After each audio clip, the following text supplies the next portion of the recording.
লোকসভায় এক দেশ এক ভোট বিল পেশ হয়েছে। কেন্দ্রীয় আইনমন্ত্রী অর্জুন রাম মেঘওয়ালের হাতে বিল পেশ। বিল নিয়ে লোকসভায় ইলেকট্রনিক ভোটাভুটি। বিলের পক্ষে ভোট 269, বিলের বিপক্ষে ভোট 198। বিলের বিরোধিতায় সরব হয়েছে বিরোধী দলগুলি। এক দেশ এক ভোট বিলের বিরোধিতা করেছে কংগ্রেস, তৃণমূল, সমাজবাদী পার্টি, ডিএমকে, আইইউএমএল, শিবসেনা, উদ্ধব শিবির। হইচইয়ের জেরে দুপুর 3টে পর্যন্ত মুলতুবি হয়ে যায় লোকসভা। লোকসভায় এক দেশ এক ভোট বিল পেশ। কেন্দ্রীয় আইনমন্ত্রী অর্জুন রাম মেঘওয়ালের হাতে বিল পেশ। বিল নিয়ে লোকসভায় ভোটাভুটি এবং তুমুল হই হট্টগোল। বিলের বিপক্ষে ভোট 198, বিলের পক্ষে ভোট পড়ে 269। আর তুমুল হই হট্টগোলে দুপুর 3টে অবধি মুলতুবি হয়ে যায় লোকসভা। हेडफोन प्लेट पर दाईं ओर लगे निम्नलिखित बटनों में से कोई एक बटन साथ साथ दबाएं। विधेयक को पुनर्स्थापित करने की अनुमति प्रदान की जाए। जो सदस्य इसके पक्ष में हाँ कहें, जो सदस्य विरोध में ना कहें। मेरे विचार में निर्णय ना वालों के पक्ष में हुआ। जी, अब मतदान नाउ डिवीजन। महासचिव,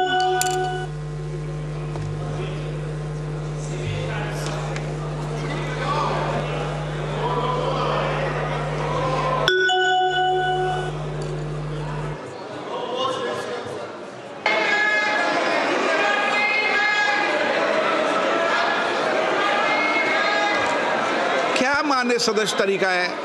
मैंने पहले ही स्पष्ट कर दिया है। नो, एक मिनट प्लीज। माननीय सदस्य प्लीज आप बैठिए। प्लीज माननीय सदस्य। আপনারা দেখছিলেন লোকসভার ছবি। আজ এক দেশ এক ভোট বিল পেশ হওয়ার পর এই বিল পেশ কেন্দ্রীয় আইনমন্ত্রী অর্জুন রাম মেঘওয়ালের হাত দিয়ে। যদিও এই বিল পেশের আগেই ভোটাভুটি, আর সেখানে এই বিলের পক্ষে বিল পেশের পক্ষে 269টি ভোট পড়ে। विधेयक को पुनर्स्थापित करने की अनुमति प्रदान की जाए। जो सदस्य রাজীব চক্রবর্তী রয়েছেন টেলিফোনে। প্রতিনিধি রাজীব, বিল পেশ এবং তারপর আমরা দেখলাম ভোটাভুটি এবং তারপর তুমুল হই হট্টগোল এবং 3টে অবধি মুলতুবি হয়ে গেল লোকসভা। একদমই দেখো, বহু বিতর্কিত বহু চর্চিত বিল এক দেশ এক নির্বাচন বিলটি লোকসভায় পেশ হয়ে গেল এবং পেশ হওয়ার আগে বিরোধী সাংসদরা তার বিরোধিতা করেন, বিল পেশের বিরোধিতা করেন এবং বিল পেশ করার ক্ষেত্রে ভোটাভুটিও চান। সেই ভোটাভুটি হলো, আমরা দেখলাম প্রথম ইলেকট্রনিক ভোটিং হলো, তারপর সেই ভোটিং আবার কয়েকজন সাংসদ তারা ব্যালটের মাধ্যমে ভোট দিলেন এবং চূড়ান্ত যে রায় দাঁড়ালো তাতে বিল পেশের পক্ষে ভোট পড়লো 269টি এবং বিল পেশের বিপক্ষে ভোট পড়লো 198টি। স্বাভাবিকভাবেই বিল পেশের পক্ষে বেশি ভোট এবং বিল পেশ হলো। বিল পেশ করলেন কেন্দ্রীয় আইনমন্ত্রী অর্জুন রাম মেঘওয়াল এবং তারপরে মুলতুবি হয়েছে 1 ঘন্টার জন্য, অর্থাৎ প্রায় 1 ঘন্টা। বিকেল 3টের সময় আবার সংসদ অধিবেশন বসবে। এই বিল, যেটা সূত্র মারফত জানা যাচ্ছে যে সংসদ বিষয়ক মন্ত্রী কিরেন রিজিজু তিনি সব দলের সঙ্গে কথা বলে বিলটিকে যে যৌথ সংসদীয় কমিটি একটি গঠন করবেন, সেই কমিটিতে পাঠাবেন। অর্থাৎ লোকসভা এবং রাজ্যসভায় সমস্ত দলের সাংসদদের নিয়ে একটি কমিটি গঠন করে বিলের ভালো মন্দ বিচার করার জন্য বিলটি সেখানে পাঠানো হবে। এই বিল নিয়ে আমরা জানি, যেহেতু গোটা দেশে লোকসভা এবং রাজ্যসভা নির্বাচন একসঙ্গে করানোর জন্য এই প্রস্তাব রয়েছে এই বিলে, তাই এই বিল নিয়ে দীর্ঘ বিতর্ক তৈরি হয়েছে। বিরোধী রাজনৈতিক দলগুলি মনে করছে যে এক্ষেত্রে তাদের যে সাংবিধানিক অধিকার, রাজ্যগুলি যে রাজ্যের সরকার যেভাবে গঠিত হয়, রাজ্যগুলি যেভাবে নির্বাচিত হয়ে আসে, সেখানে তাদের অধিকার খর্ব হয়েছে, এমনটাই মনে করছে বিরোধী রাজনৈতিক দলগুলি। আবার সরকারের তরফ থেকে দাবি যে সরকারের বিভিন্ন যে খরচ খরচা হয় ভোট করতে গেলে, একবার ভোট নির্বাচন করাতে গেলে যে বিশাল খরচ, সেই খরচ অনেকটাই বাঁচবে এই একসঙ্গে ভোট করানো হলে।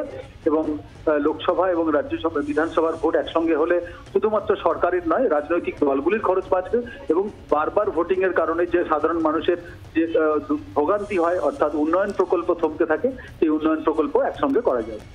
ধন্যবাদ রাজীব। আর এখানে আপনাদের শোনাবো এক দেশ এক ভোট নিয়ে তৃণমূল সাংসদ কল্যাণ বন্দ্যোপাধ্যায়ের ঠিক কি বক্তব্য ছিল আজ। By this process, the autonomy of the state legislative assembly is being taken away. That is ultra-virus. That is it's the basic structure of the constitution. Till doomsday, a party cannot remain as a ruling party. One day it will be changed. Not an election reforms. It is just a fulfillment of one gentleman's desire and dream. Nothing more than that.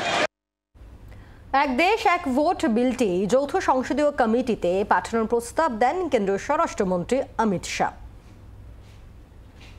माननीय सदस्य बालू साहब ने कहा कि इसको JPC को दे देना चाहिए। जब ये संविधान सुधार का विधेयक संवैधानिक संशोधन जब कैबिनेट में चर्चा में आया तब प्रधानमंत्री जी ने स्वयं मंशा व्यक्त करी थी कि इसको जेपीसी को देना चाहिए। इस पर विस्तृत चर्चा सभी स्तर पर होनी चाहिए। इसलिए मुझे लगता है कि इसमें सदन का ज्यादा समय जाया करे बगैर अगर मंत्री जी कहते हैं कि इसको जेपीसी को सौंपने के लिए वो तैयार है तो जेपीसी में सारी चर्चा होगी और जब जेपीसी के रिपोर्ट के आधार पर कैबिनेट इसको पारित करेगी तब भी फिर से चर्चा होनी है। तो मैं मानता हूं कि माननीय मंत्री जी अगर जेपीसी में रखने की इच्छा व्यक्त करते हैं तो यहीं पर एक चीज समाप्त हो जाएगी। যৌথ সংসদীয় কমিটিতে নিয়ে যাওয়ার প্রস্তাব এই বিলকে, তবে আজ পেশ হয়ে গেল লোকসভায় এক দেশ এক ভোট বিল। আর অভিষেক বন্দ্যোপাধ্যায় নিশানায় মোদী সরকার। এক দেশ এক ভোট বিলে মানুষের নিয়মিতভাবে ভোট দেওয়ার মৌলিক অধিকার হরণ করা হবে, এই অধিকারই সরকারকে দায়বদ্ধ করে। এই বিল গণতন্ত্রের ভিতের উপর আঘাত। কথা বলবো, প্রবীর চক্রবর্তী রয়েছেন টেলিফোনে। প্রতিনিধি প্রবীর, এক দেশ এক ভোট বিলের বিরোধিতায় আরও একবার মোদী সরকারকে নিশানা অভিষেক বন্দ্যোপাধ্যায়। একদম দেখো, আজকে বিল পেশের আগে অভিষেক বন্দ্যোপাধ্যায় তিনি এটা দিয়েছেন যে বাংলা কখনো চুপ থাকবে না, তারা কিন্তু লাগাতার এই প্রতিবাদ করবে এবং প্রতিবাদের সচ্ছল হবে।